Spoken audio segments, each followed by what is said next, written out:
This is Matrix Lord 212, and I want to talk to you guys, Doctor Who fans. First off, what you see is what you get. When I decide to make videos, I'm not getting like all dolled up for the camera. My hair may be messy and maybe 6 in the morning, 7 in the morning, maybe at nighttime. I just make videos like I feel like it. Right now I'm wearing my t-shirt, my Doctor Who TARDIS t-shirt, and I'm just relaxed. And I'm, yes, my hair is not done properly, whatever, but it doesn't matter, okay? I wanted to talk about Doctor Who, and this is the way it always is. All right, so I wanted to talk about the time lock.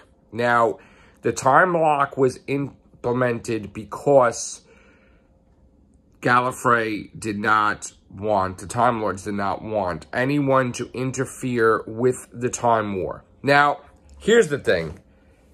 If you're a Time Lord, obviously, because the Time Lords created the time lock, you could probably get in, okay, and out.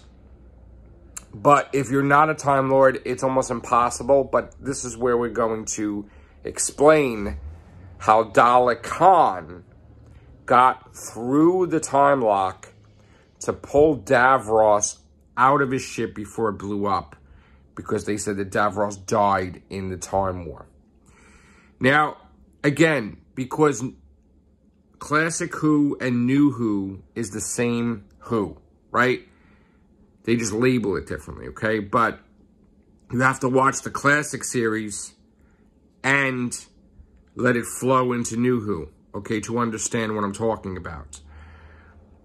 Basically, the one thing that everyone forgot is during Trial of the Time Lord, the ending of it shows that the Valeyard escaped, got his hands on the keys to the Matrix, and is on Gallifrey, okay?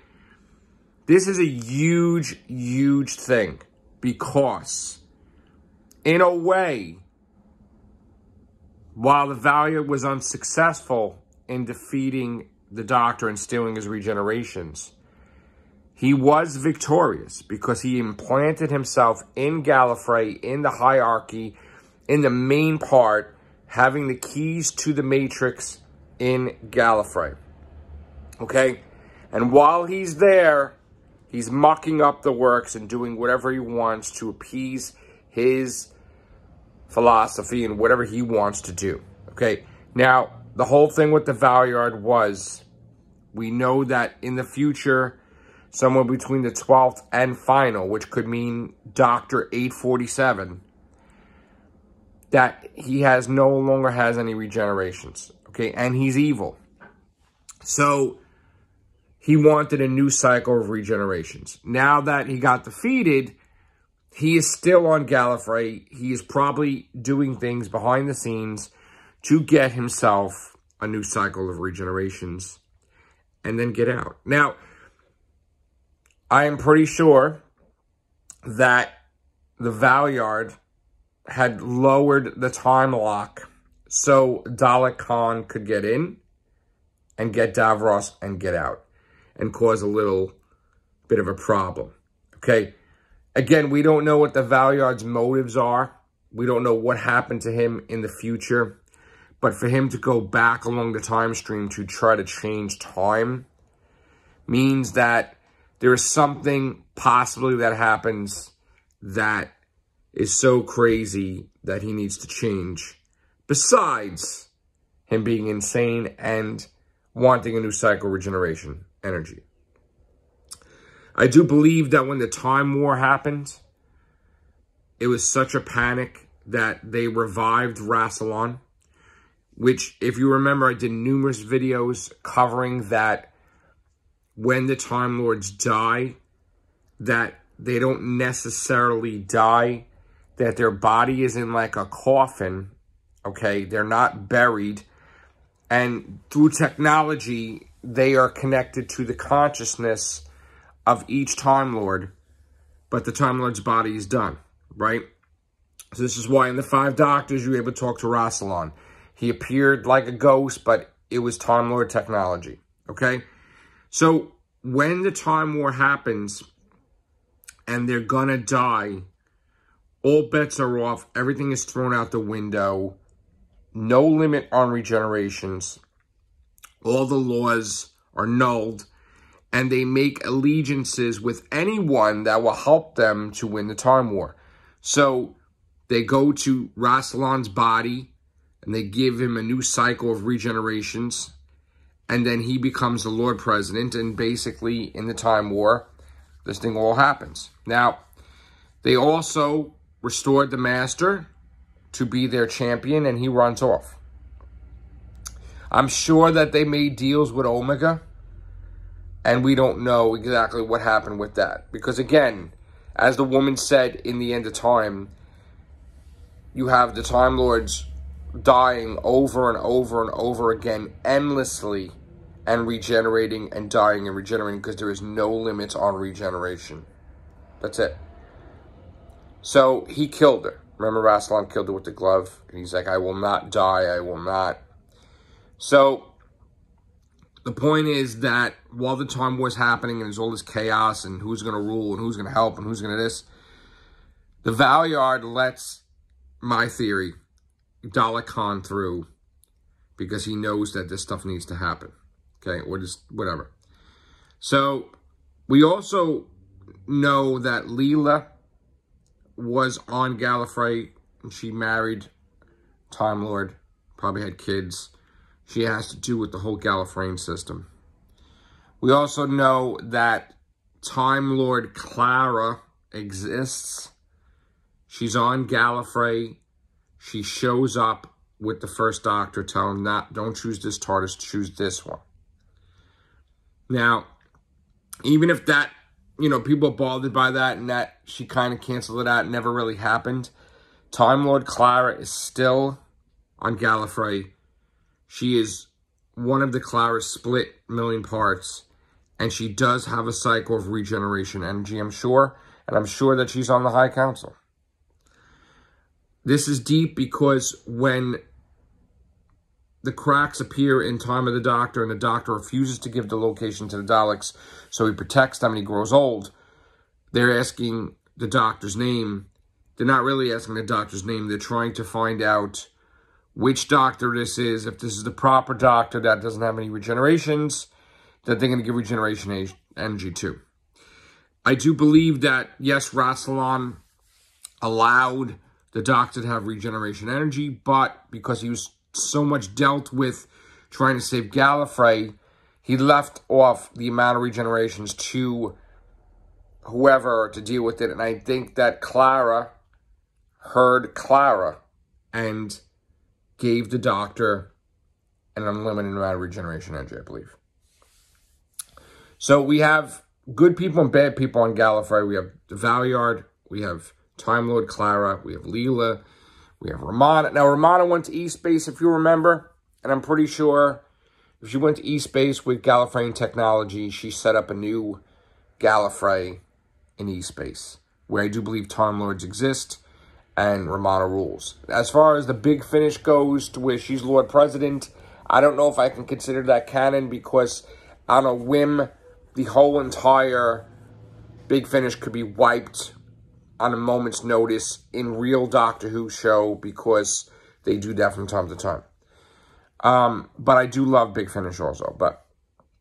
So I do believe that there are all these forces at work that were affecting the Time War and the outcome and everything else. And I think that the Valeyard eventually got a new cycle of regenerations and left, because that was the goal. So you plant yourself in Gallifrey, you get a new cycle of regenerations. That's what you wanted, you get out. I do believe everything that Russell T. Davies and Moffat did was connected to the Time War and everything and the Valeyard. Now, I do believe that if you go back and you watch Genesis of the Daleks, the very first thing that you see when it starts is that the Time Lord approaches the Doctor and says that at some point in time, the Daleks will have a war with Gallifrey. They are talking about, basically, and you could theorize this, that again, just keep in mind, too, that the Time War was created by Russell T. Davies, right? So, I know as a fan of Doctor Who, he went back, he watched all these episodes, and he's like, oh, I could do something with this. So, there was a scene in Genesis of the Daleks where the Time Lord approaches the Doctor saying that at some point in time, the Daleks will go to war with Gallifrey.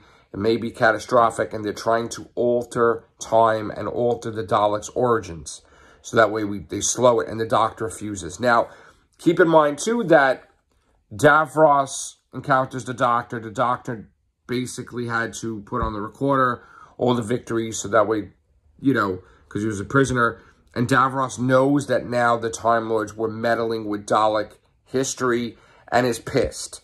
So keep that in mind, that now the Daleks are aware that in the future they will be going to war with the Time Lords, and the Time Lords basically wanted them erased from existence. So now they're pissed. So basically, it's like the bootstrap paradox. You basically created the reason why the Daleks go to war with the Time Lords in the first place, because they know that the Time Lords want to erase time of the Daleks because they're going to war with them in the first place. I just confused the crap out of you, didn't I? So you got that going on. And then you got to factor in, well, if Davros and the Daleks know that the Time Lords are trying to erase their existence and they know they're going to go to war with them, they would want to piss off the Time Lords by killing the Master on TV for every galaxy to see. It's something the Daleks wouldn't do, but they're doing it now because they're sending a message to the Time Lords that we killed the worst of you, the villain, and now we're ready to take you on. Eat it.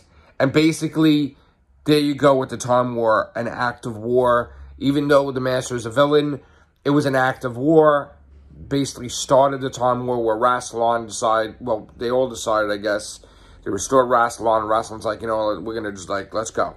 So, again, there you go with that. Now, the time lock, again, is over once the Doctor frees Gallifrey and puts him into the pocket universe. Because, again, he made the Daleks believe that they were destroyed, put them in a pocket universe, but then they found out, obviously, that Gallifrey wasn't destroyed, and in the time of the Doctor, they knew Gallifrey was around somewhere. So, again, I hope this explains a lot, but as far as the time lock goes, the only people probably could break it is the Time Lords, the time lock. And they have broken things before and broken laws too when their whole civilization was in jeopardy. They broke the laws of time to pull the third Doctor, second Doctor, first Doctor, mix with their time streams to save Gallifrey from the antimatter universe with Omega. So they've done this before. Whenever things go bad, they break laws of time just to save themselves. And they gave the Doctor regeneration energy to basically just blow up that whole Dalek thing. And that was a little more powerful regeneration than usual. And it's love from Gallifrey, boys. That was basically it. Because, again, at the end of the day, even though Rassilon and the Time Lords hate the Doctor, like some of the Time Lords hate the Doctor, they hate the Daleks more and Davros. So if they're going to help out the Doctor to blow up the Daleks, okay. Even if they got to give him, even though they feel he's annoying or this or that, and they give him more regeneration energy, okay. So, a lot of things are explained. Like why Rassilon does this, why Gallifrey does this, why they saved the Master. Again, with the Time War too, end of time, the Master goes back with Rassilon. He's battling them in the throne room while the Time War is going on. And at some point in time, Rassilon, they're trying to figure out a way to save Gallifrey while the Doctor, at the same time, is dealing with the War Council. And then they all go into the pocket universe. So, while they're in the pocket universe, Rassilon's probably like, look, you know what? We got to get the hell out of here. We need to get this guy healed. Look, let's compromise. We'll heal you up, Master. We'll give you a TARDIS. Will you leave us alone? Okay. They healed him up where he could regenerate still. And everything's cured. Even if he lost regenerations, they gave him a whole cycle again. If that's the case, because I think he lost the cycle when he was brought back to life. They give him another cycle. Here you go. Here's your TARDIS. Go off. Right? He leaves. They get out of the pocket universe. He leaves. Right? That's why he knew, John Sims' Master knew they were in a pocket universe. Because he left. Right? Missy later goes in there. She gets Time Lord technology. She knows they escaped the pocket universe. They don't bother her. They have some type of, basically, they're not going to fight each other. So they let her go. They come there. They take the time. She goes. It's like sort of a truce. So she didn't kill the Time Lords either. Took her technology from the Nether Sphere and left. You know what I'm saying? So that's the whole... The Gallifreys is like very... You know, the Time Lords, they're very... A lot of them are just jerks. But they break the rules and make the rules as they go on, because if something threatens their existence, they don't care. So I hope this long video helps me explaining the TimeLock, explaining the Valeyard, explaining, like... Oh, another thing, too, with the Valeyard, the whole alliance that was established by Moffat, where the Daleks teamed up with the Cybermen, with the Centaurans, the Silurians, like everybody, they all teamed up, right? The whole alliance was formed because they say the Doctor destroys the universe. So they wanted to prevent that. They didn't know that it wasn't the Doctor that destroyed the universe. It's the Valeyard, because he's the Doctor, wants to destroy the universe because he's crazy. So that means that the Valeyard still exists. And in the name of the Doctor, with the Great Intelligence, he mentioned and name-dropped the Valeyard. So at some point in time in the future, that should be the greatest thing, is that the Doctor doesn't want to become evil, because he's going to become the most evil person there is and undo everything he's done and try to destroy the universe. So for every single villain to get together to imprison the Doctor, but they don't really know that, you know, the Valeyard, whatever, but if they know it's the Valeyard and the Doctor becomes the Valeyard, then they want to put the Doctor now in Pandora or whatever. But at some point in time, they have to show the Valeyard. They have to bring up the Valeyard. They have to have the Valeyard appear. And then probably what they'll do is, I'm theorizing that if the Valeyard returns, I believe that the Valeyard would be Olivia Colman. And it shows that the Valeyard got a cycle of regeneration energy and became, you know, Olivia Colman would be the, I guess, considered the second Valeyard. If you're going to go that. Because I think whatever happens to the Doctor that turns evil, he stays evil. And there's a whole, maybe he has a whole cycle of regenerations, you know. So that would, if you're going to have the greatest villain ever, and it's not going to be the Master, well, the only person that would be the greatest villain ever, and it's not the Master, and it's not the Ronnie, would be the Doctor himself, the Valeyard. So I would fully expect, if Olivia Colman to come in, she would be the Valeyard. Unless they're going to make it that Master regenerates into another Missy, and then it's going to get complicated. But I think Olivia Colman would be the Valeyard if she appeared. All right, long video. Try to get through this. Thank you guys. Take care. Bye for now.